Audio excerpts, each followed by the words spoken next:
আসসালামু আলাইকুম দর্শক, আশা করি সবাই ভালো আছেন। তো কিছুদিন যাবত আমি শুধু আমার চ্যানেলে গাভীর ভিডিও দেই। তো আপনারা জানেন যে আমি গরু পালনের পাশাপাশি আমার আরও কিছু কিছু আর কি কৃষিকাজ আছে, যেমন সবজি চাষ এবং কলা চাষ করি এবং ধান চাষ করি। তো আজকে আপনাদেরকে আমি কলা চাষের উপর একটা ভিডিও দিব। তো সেটা আপনারা দেখবেন। তো এর আগেও একটা কলা চাষের ভিডিও দেওয়া হয়েছে। তো সেই ভিডিওটার মধ্যে বলা হয়েছিল যে আমি কি কি ব্যবহার করি। তো সেগুলো আপনাদেরকে দেখাবো যে আমি কলা চাষে কি কি ব্যবহার করতেছি এবং কি কি অনুখাদ্য বা কি পরিমাণ সার ব্যবহার করতেছি। তো সেটা আজকে আপনাদেরকে দেখাবো। তো এইগুলা যেগুলো দেখেন, এগুলো সবই আসলে আমার নিজস্ব, আমার খামার বাড়িতে এগুলো করা হচ্ছে। তো আমি প্রথমেই আমি কি কি আনছি, তো সেগুলাই যে দেখেন যে এই যে ম্যাগনেসিয়াম আনছি, সালফার আনছি, আপনার থিওবিট আনছি এবং গ্রোজিন আনা হয়েছে।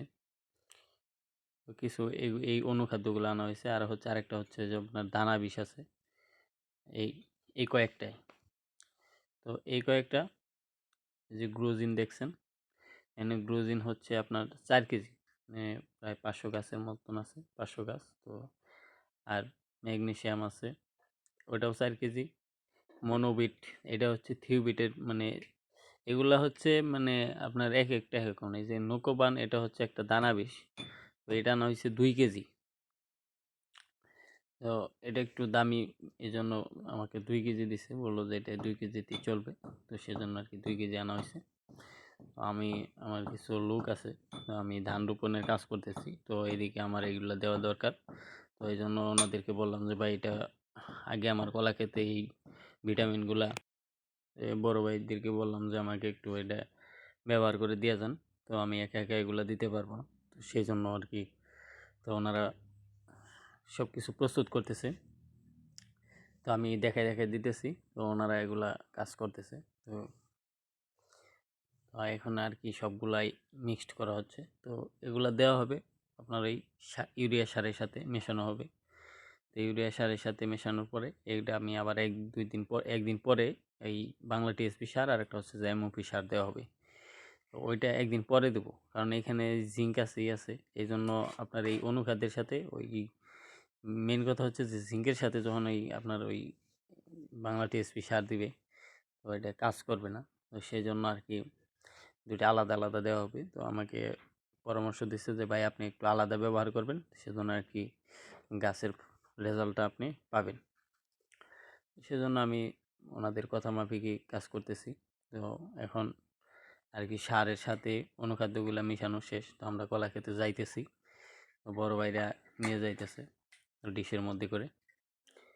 তো ওই যে সামনে যে মাচাগুলা দেখতেছেন, তো এখানে আমি সবজি চাষ করি। তো এই বছর আর কি করা হবে। তো এগুলো সব রেডি করা হয়েছে আপনার, যে এই মাচাটার মধ্যে গত বছর সিম চাষ করা হয়েছিল। তো এটার ভিডিওটা আমার চ্যানেলে আছে, দেখতে পাবেন। এই কলা গাছগুলো, এগুলাতে শুধুমাত্র একবার সার ব্যবহার, শুধুমাত্র আমি একবার এর আগে অনুখাদ্য ব্যবহার করেছিলাম, একবার দিয়েছিলাম, আরেকবার সার দিয়েছিলাম। তো এই জন্য আর কি গাছ যে পর্যন্ত আছে, মাশাল্লাহ আলহামদুলিল্লাহ, কারণ আমি অতিরিক্ত বেশি সার ব্যবহার না করার কারণে এই পর্যন্ত আছে।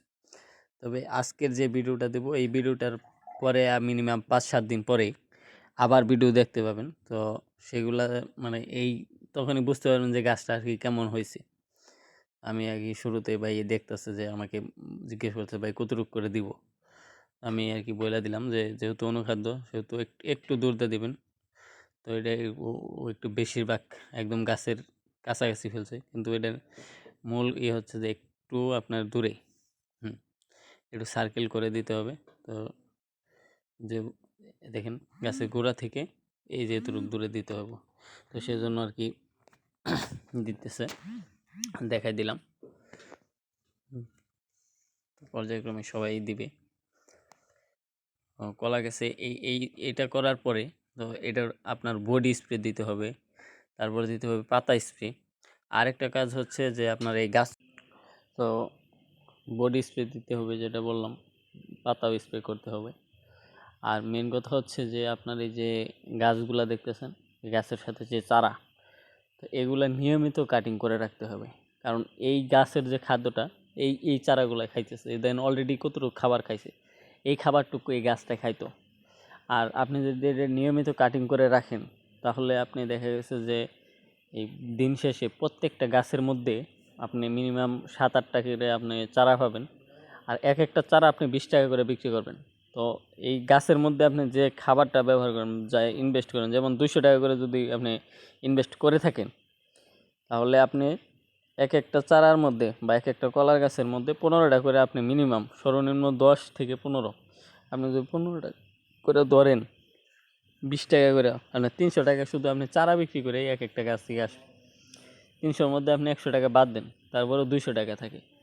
আর এক একটা কাঁদি যদি আপনি সর্বনিম্ন বিক্রি করেন, এই বছর লাস্ট যে বিক্রিগুলো করছিল রমজানে, তো নামলে মাশাআল্লাহ কোনো কথাই নাই, সেটা হচ্ছে আপনার 7 থেকে 800-র মতন বিক্রি করা যায়। তো এটা আপনার সব কিছু পরিচর্যার উপরে। তো এগুলাতে ইনভেস্ট করতে হয় অনেক। যেমন আপনি প্রতিটা গাছের মধ্যে 200-300 টাকা পর্যন্ত খরচ করে অনেকেই।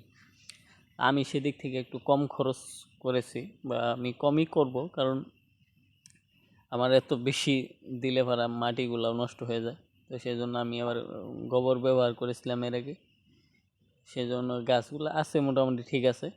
তো আমি বলতেছি যে আজকের যে ভিডিওটা দেবো, এই ভিডিওটার পরে আপনি 1 সপ্তাহ পরে আবার একটা ভিডিও পাবেন, দেখবেন তখন আমার গাছের অবস্থাগুলো কী হয়। অবশ্যই ইনশাল্লাহ ভালো হওয়ার আছে, কারণ এগুলো ব্যবহার করলে ভালো হয়। আমি আসলে আমার থেকে ভালো কলা চাষি যদি থাকেন, আমার অডিয়েন্সের মধ্যে যদি কেউ করে থাকেন, যে আমাকে অবশ্যই পরামর্শ দিবেন। কারণ আমি আগেও বলেছি যে আমি একজন নতুন, যে আমি যতটুকু আমি নিজে যতটুকু করি সেটাই আমি শেয়ার করি। যে আমাকে দেখার পরে যদি কেউ একটু উপকৃত হন, সেজন্য আমি শেয়ার করি। অনেকে আছে এর থেকে ভালো কিছু পারেন, তো সে জানাইতে পারেন, আমি অবশ্যই নিঃসন্দেহে সেটা আমি করব। তবে যারা কলা চাষ করবেন তাদেরকে মূল কথা হচ্ছে যে কলা চাষের শুরুতে এটা হচ্ছে আপনার চৈত্র মাসে, ফাল্গুন মাসে করলে সবচেয়ে বেশি ভালো হবে। আমাকে অনেকেই কমেন্ট করেন, তো অবশ্যই কমেন্ট করলে আমি উত্তর দেওয়ার চেষ্টা করব। আর কৃষিকাজ যদি এই রিলেটেড ভিডিও যদি আপনাদের ভালো লাগে, অবশ্যই আমার চ্যানেলটা সাবস্ক্রাইব করে রাখবেন। ভালো থাকবেন এবং আমার খামারের জন্য দোয়া করবেন। আল্লাহ তাআলা যেন আমাদের খামারে বারাকা দান করেন, এবং আমি যেন আরও বেশি বেশি আপনাদেরকে এই ভিডিও দিতে পারি। আর অবশ্যই লাইক, কমেন্ট এবং সাবস্ক্রাইব করবেন, কারণ যদি আপনি কৃষিকাজকে ভালোবাসেন এবং এই ভিডিওগুলো যদি আপনাদের ভালো লাগে থাকে, তাহলে অবশ্যই আমি আরও নিয়মিত ভিডিও দিব ইনশাআল্লাহ। ভালো থাকেন সবাই। আসসালামু আলাইকুম।